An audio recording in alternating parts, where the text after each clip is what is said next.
Praise the Lord. യഹോവ രാജ്യം കൊടുക്കുമെന്ന് പറഞ്ഞതിന് ശേഷം, കനാൻ ദേശത്ത് ഇസ്രായേൽ രാജ്യം ഉണ്ടായതിനു ശേഷം, ആ രാജ്യത്തിൽ ഇന്നേ വരെയും ഏതെല്ലാം രാജ്യങ്ങൾ അധിനിവേശം നടത്തി എന്നുള്ള ഒരു വിഷയത്തെക്കുറിച്ചുള്ള കാര്യമാണ് ഇപ്പോൾ പഠിക്കാൻ പോകുന്നത്. അതിനുവേണ്ടി എഴുതിയുണ്ടാക്കിയിരിക്കുന്നതായിട്ടുള്ള ഒരു വിവരണമാണ് താഴെ കാണിച്ചിരിക്കുന്നത്. ആദാമിനെ ദൈവം സൃഷ്ടിച്ചത് ഏകദേശം BC 4329 BC 4329 എന്നുള്ള കണക്ക് കിട്ടിയതിനെക്കുറിച്ച് ഇതിനു മുമ്പുള്ള വീഡിയോകളിൽ പറഞ്ഞിട്ടുണ്ട്. വേണ്ടവർക്കത് നോക്കി പഠിക്കാവുന്നതാണ്.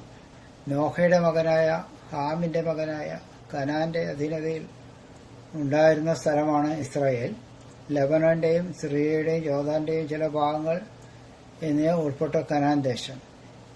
ഈ ഭൂപ്രദേശങ്ങൾ ഉൾപ്പെട്ട സ്ഥലങ്ങളാണ് അബ്രഹാം വാഗ്ദത്ത സന്തതിക്ക് അവകാശമായി കൊടുത്തത്. മാപ്പ് കൊടുക്കാം. ഇതാണ് ഇസ്രായേലിന്റെ 12 ഗോത്രങ്ങൾക്ക് വേണ്ടി ദൈവം കൊടുത്ത സ്ഥലം. ഇപ്പോൾ വളരെ കുറച്ച് സ്ഥലം മാത്രമേ ഉള്ളൂ. ഇതാണ് സ്ഥലങ്ങൾ. ഓരോ ഗോത്രത്തിനും കൊടുത്ത സ്ഥലങ്ങൾ ഏതാണെന്നുള്ള ആശേർ, സെബുലൂൺ, ഇസ്സാഖാർ, മനശ്ശെ, ഗാദ്, എഫ്രൈം, ബെഞ്ചമിൻ, ദാൻ എന്ന് തുടങ്ങി മറ്റുള്ള ഗോത്രങ്ങൾക്കൊക്കെ കൊടുത്ത സ്ഥലമാണിത്. പക്ഷെ ആ സ്ഥലങ്ങളൊന്നും ഇപ്പോഴും ഇസ്രായേലിന്റെ കയ്യിലല്ല. അതിനൊരു കാലം വരും, അപ്പോൾ ദൈവം അത് കൊടുക്കും. അബ്രഹാമിന്റെ മക്കൾ എന്ന് പറയുന്നത് ഇസ്രായേൽ മാത്രമല്ല. ആദ്യത്തെ മകൻ എന്ന് പറയുന്നത് ഇസ്മായിലാണ്. രണ്ടാമത്തെ മകൻ എന്ന് പറയുന്നത് ഇസ്ഹാഖാണ്. ഇസ്ഹാഖാണ് വാഗ്ദത്ത സന്തതി. ആ വാഗ്ദത്ത സന്തതിക്ക് കൊടുത്ത സ്ഥലമാണ് ഇപ്പൊ ഈ മാപ്പിൽ കാണിച്ചത്. പക്ഷെ ഇപ്പോൾ അത് ഇസ്രായേലിന്റെ കൈവശമല്ല. കുറച്ച് ഭാഗം മാത്രമേ ഉള്ളൂ. പിന്നെ BC 2320 അബ്രഹാം ജനിച്ചു. BC 260 യാക്കോബ് ജനിച്ചു. അബ്രഹാം ജനിച്ചതിന് ശേഷം ഇസ്ഹാഖാണ് ഉണ്ടായത്. ഇസ്ഹാഖിന്റെ മകനാണ് യാക്കോബ്. യാക്കോബും ഇസ്രായേൽ മക്കളും കനാൻ ദേശത്ത് താമസിച്ചു കൊണ്ടിരുന്ന കാലത്ത് ക്ഷാമം വന്നതിനാൽ BC 1930 ഈജിപ്തിലേക്ക് പോയി. അവിടെ യാക്കോബിന്റെ മകനായ യോസഫ് ദേശത്തിന്റെ അധിപതിയായിരുന്നതിനാൽ യാക്കോബും മറ്റു മക്കളും 430 വർഷം അവിടെ പ്രവാസികളായി താമസിച്ചു. യാക്കോബ് കനാൻ ദേശത്ത് നിന്നും മക്കളുമായി ഈജിപ്തിലേക്ക് പോയതിനു ശേഷം കനാൻ ദേശത്ത് യെബൂസ്യർ, ഹിത്യർ, അമോര്യർ തുടങ്ങിയ ജാതികൾ അധിനിവേശം നടത്തി. അവിടെ നിന്ന് മുതലാണ് ഈ അധിനിവേശം നടത്തി തുടങ്ങിയത്. ഇസ്രായേലിന്റെ ഈജിപ്തിലെ 430 വർഷത്തെ പ്രവാസകാലത്ത് മിസ്രൈമ്യർ ഇസ്രായേലിന് മേൽ ഏൽപ്പിച്ച കഠിന പീഡയിൽ നിന്നും മോശ അവരെ വിടുവിച്ച് ചെങ്കടൽ കടത്തി മരുഭൂമിയിൽ കൊണ്ടുവന്ന് കനാൻ ദേശം ലക്ഷ്യമാക്കി യാത്ര ചെയ്തു. 40 വർഷം മരുഭൂമിയിൽ മോശ അവരെ നടത്തി. അതിനുശേഷം ഇസ്രായേൽ വാഗ്ദത്ത ദേശമായ കനാൻ ദേശത്ത് യോർദാൻ നദി കടന്നു വന്ന് അവിടെ അധിനിവേശം നടത്തിയിരുന്ന ജാതികളെ നീക്കി അവിടെ താമസിച്ചു. കനാൻ ദേശത്തെ അവരുടെ താമസം BC 605 വരെയായിരുന്നു. BC 605 നെബൂഖദ്നേസർ രാജാവ് ഇസ്രായേലിനെ കീഴ്പ്പെടുത്തിയതിനു ശേഷം 70 വർഷം ഇസ്രായേൽ ബാബിലോൺ പ്രവാസത്തിലായിരുന്നു. ഇസ്രായേലിന്റെ 70 വർഷത്തെ ബാബിലോൺ പ്രവാസത്തിന്റെ ഒടുവിൽ മേദ്യ പേർഷ്യ രാജാക്കന്മാർ ബാബിലോൺ കീഴ്പ്പെടുത്തിയ ശേഷം, അത് BC 539 ഇസ്രായേൽ അവരുടെ മേദ്യ പേർഷ്യക്കാരുടെ അധീനതയിലായി. തുടർന്ന് BC 331 അലക്സാണ്ടർ ചക്രവർത്തി മേദ്യ പേർഷ്യ രാജാക്കന്മാരെ തോൽപ്പിച്ച് ആധിപത്യം സ്ഥാപിച്ചു. അത് ഗ്രീക്ക് സാമ്രാജ്യമാണ് ഈ അലക്സാണ്ടർ ചക്രവർത്തിയുടെ സാമ്രാജ്യം എന്ന് പറയുന്നത്. തുടർന്ന് BC 164 വരെ ഇസ്രായേൽ ഗ്രീക്ക് സാമ്രാജ്യത്തിന്റെ അധീനതയിലായിരുന്നു. BC 164 മുതൽ AD 476 വരെ റോമക്കാർ ഗ്രീക്ക് സാമ്രാജ്യത്തെ തോൽപ്പിച്ചുകൊണ്ട് ഇസ്രായേലിൽ അധിനിവേശം നടത്തി. AD 70 ഇസ്രായേലിന്റെ ദേവാലയം നശിപ്പിക്കപ്പെട്ടതിനു ശേഷം അവർ ഭൂമിയിലെ പല രാജ്യങ്ങളിലേക്കും ചിതറിക്കപ്പെട്ടു. AD 630 മുഹമ്മദ് എന്ന ഒരു അറബി ഭീകരൻ ഇസ്ലാം എന്നൊരു മതമുണ്ടാക്കുകയും അതിനുശേഷം AD 700 കാലഘട്ടത്തിൽ തകർക്കപ്പെട്ട ജെറുസലേം ദേവാലയ അങ്കണത്തിൽ 2 മോസ്കുകൾ അവന്റെ പിന്തുടർച്ചക്കാർ അനധികൃതമായി പണിയുകയും ചെയ്തു. അതിപ്പോഴും നിലകൊള്ളുന്നു. AD 630 മുതൽ AD 1516 വരെ പല ഇസ്ലാമിക ഭരണാധികാരികളും ജെറുസലേമിൽ അധിനിവേശം നടത്തി. AD 1516 മുതൽ AD 1917 വരെ ഇസ്ലാമിക ഒട്ടോമൻ സാമ്രാജ്യം ജെറുസലേമിൽ അധിനിവേശം നടത്തി. ഒട്ടോമൻ സാമ്രാജ്യം എന്ന് പറയുന്നത് ഒട്ടോമൻ തുർക്കി എന്ന് പറയുന്ന ഒരു ഭരണാധികാരി ഉണ്ടായിരുന്നു തുർക്കിയിൽ. അയാളുടെ കാലം മുതലാണ് ഈ ഓട്ടോമൻ സാമ്രാജ്യത്തിന്റെ കീഴിൽ ജെറുസലേമായത്. AD 1917 ശേഷം ഒന്നാം ലോക മഹായുദ്ധത്തിന് ശേഷം ബ്രിട്ടീഷുകാർ ജെറുസലേമിനെ ഇസ്ലാമിസ്റ്റുകളിൽ നിന്നും, അതായത് ഓട്ടോമൻ തുർക്കികളിൽ നിന്നും പിടിച്ചെടുത്തു.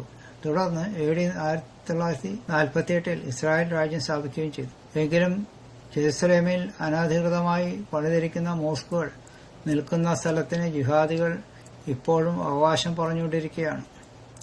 പലസ്തീനിലാണ് ഇസ്രായേൽ നിലനിൽക്കുന്നതെന്നാണ് ഇസ്ലാമിസ്റ്റുകൾ പറഞ്ഞുകൊണ്ടിരിക്കുന്നത്. അതിനാൽ പലസ്തീൻ രാജ്യം വേണം എന്ന് പറയുന്നത് ഇസ്രായേൽ രാജ്യം മൊത്തമായി ഇസ്ലാമിസ്റ്റുകൾക്ക് വിട്ടുകൊടുക്കണമെന്നാണ് അർത്ഥമാക്കുന്നത്. എന്നാൽ പലസ്തീൻ, അതായത് ഫിലിസ്തീൻ ദേശം എന്നൊരു രാജ്യം ഇല്ല. BC 600 മുമ്പ് ഫിലിസ്തീർ ഇല്ലാതെയായി. യഹൂദനോടുള്ള വിരോധം നിമിത്തം റോമാക്കാർ ഇസ്രായേൽ ദേശത്തിന് ഇട്ടുകൊടുത്ത പേരാണ് ഫിലിസ്തീൻ ദേശം എന്നുള്ളത്. ഫിലിസ്തീർ പണ്ട് ഇസ്രായേലിന്റെ എതിരാളികളായിരുന്നു എന്ന് റോമക്കാർക്ക് അറിയാവുന്നതുകൊണ്ടാണ് റോമക്കാർ അങ്ങനെ ഒരു പേര് ഇട്ടുകൊടുത്തത് ആ സ്ഥലത്തിന്. ഗാസയിലും വെസ്റ്റ് ബാങ്കിലും അധിനിവേശം നടത്തിയിട്ടുള്ള മുസ്ലിമുകൾ ഇസ്രായേലിന്റെ അയൽ രാജ്യങ്ങളിൽ നിന്നും അവിടെ വന്നിട്ടുള്ളവരാണ്. അവിടെ ഒരു ഫലസ്തീൻ രാജ്യമില്ല, ഒന്നുമില്ല. അഭയാർത്ഥികളാണ് അവരെല്ലാം. ഇസ്രായേലിന്റെ 12 ഗോത്ര മാപ്പും റിവലേഷൻ ചാർട്ടും 2 വാർത്തകളും പഠനത്തിനായി ഉപയോഗിക്കാം. ഈ റിവലേഷൻ ചാർട്ട് നമുക്കൊന്ന് നോക്കാം. ഇതാണ് റിവലേഷൻ ചാർട്ട്. നെബൂഖദ്നേസർ രാജാവ് BC 605 ഇസ്രായേലിനെ ആക്രമിച്ച് അവരെ കീഴ്പ്പെടുത്തിയത്. പിന്നെ ഇസ്രായേലിന് അവിടെ രാജ്യമൊന്നുമില്ല. അത് കഴിഞ്ഞ് BC 539 വരെ ബാബിലോൺ സാമ്രാജ്യമായിരുന്നു. അവരുടെ കീഴിലായിരുന്നു ഇസ്രായേൽ ജനം. അത് കഴിഞ്ഞിട്ട് BC 331 വരെ ഭരിച്ചത് മേദ്യ പേർഷ്യ രാജാക്കന്മാരാണ്. അവരുടെ കീഴിലായിരുന്നു ഇസ്രായേൽ. പിന്നെ BC 331 മുതൽ BC 164 വരെ, 168 എന്നാണ് ഇട്ടേക്കണേ, പിന്നെ കുറച്ചും കൂടി ഇപ്പുറത്തേക്കുണ്ട്. 164 വരെയാണ് അലക്സാണ്ടർ ചക്രവർത്തിയുടെയും അയാളുടെ സൈന്യാധിപന്മാരെയും ഒക്കെ ആൾക്കാർ ഇസ്രായേലിനെ കീഴ്പ്പെടുത്തി ഭരിച്ചത്. അത് കഴിഞ്ഞാൽ പിന്നെ റോമാ സാമ്രാജ്യം വന്നു. അത് AD 476 വരെ അതവിടെ നിന്നു. അതാണ് ഇവിടെ കാണിച്ചത്.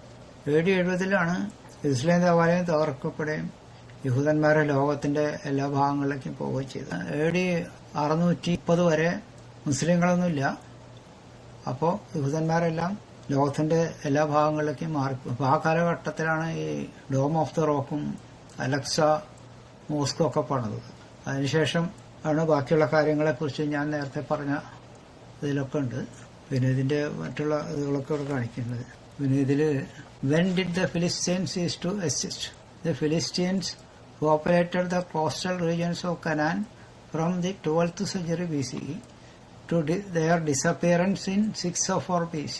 നെബൂഖദ്നേസർ രാജാവിന്റെ ഇസ്രായേൽ അധിനിവേശത്തിന് മുമ്പ് തന്നെ ഈ വർഗം അവിടെ ഇല്ലാണ്ടായി. ഇതാണ് ഇന്റർനെറ്റിൽ നിന്നും ഇതിനെപ്പറ്റി കിട്ടിയിരിക്കുന്നതായിട്ടുള്ള ഒരു റിലയബിൾ ന്യൂസ് എന്ന് പറയുന്നത്.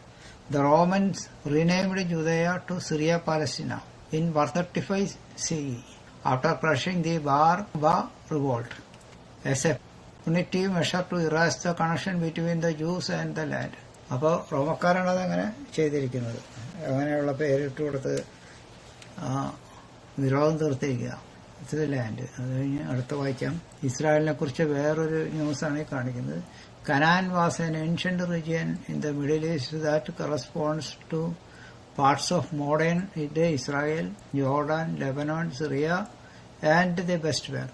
ഇതെല്ലാം കൂടി ചേർന്നാണ് ഈ യഥാർത്ഥത്തിലുള്ള ഇസ്രായേൽ എന്ന് പറയുന്നത്. ഈ നേരത്തെ മാപ്പിൽ കാണിച്ചമാതിരി ഈ സ്ഥലങ്ങളൊക്കെ അതിലുണ്ട്. പക്ഷെ അതുകൊണ്ട് കാര്യമില്ല. ഇപ്പോഴും പല ഭാഗങ്ങളും ഈ മുസ്ലിങ്ങളുടെ കയ്യിലാണ് ഇരിക്കുന്നത്. ലെബനോന്റെ ഭാഗങ്ങൾ, സിറിയ കംപ്ലീറ്റ്, വെസ്റ്റ് ബാങ്കിന്റെ കുറച്ച് ഭാഗങ്ങൾ, ജോർഡാൻ കംപ്ലീറ്റ്, അതൊക്കെ ഇപ്പോഴും മുസ്ലിങ്ങളുടെ കയ്യിലായിരിക്കുന്നത്. യഥാർത്ഥത്തിൽ അത് ഇസ്രായേലിന്റെ ആണത്. What land did God give to Isaac? The land of Canaan. ഈ നേരത്തെ പറഞ്ഞ ലാൻഡ് ഓഫ് കനാൻ എന്ന് പറഞ്ഞ സ്ഥലമാണ് ഇസ്ഹാക്കിന് ദൈവം കൊടുത്തത്. ഇതാണ് ഈ ഇസ്രായേലിന്റെ സ്ഥലം. അധിനിവേശം നടത്തിയിരുന്ന കാലഘട്ടങ്ങളും ആരൊക്കെയാണ് അത് അധിനിവേശം നടത്തിയെന്നുള്ളതിനെ കുറിച്ചുള്ള ഒരു വിവരണമാണ് ഇപ്പോൾ ചെയ്തത്.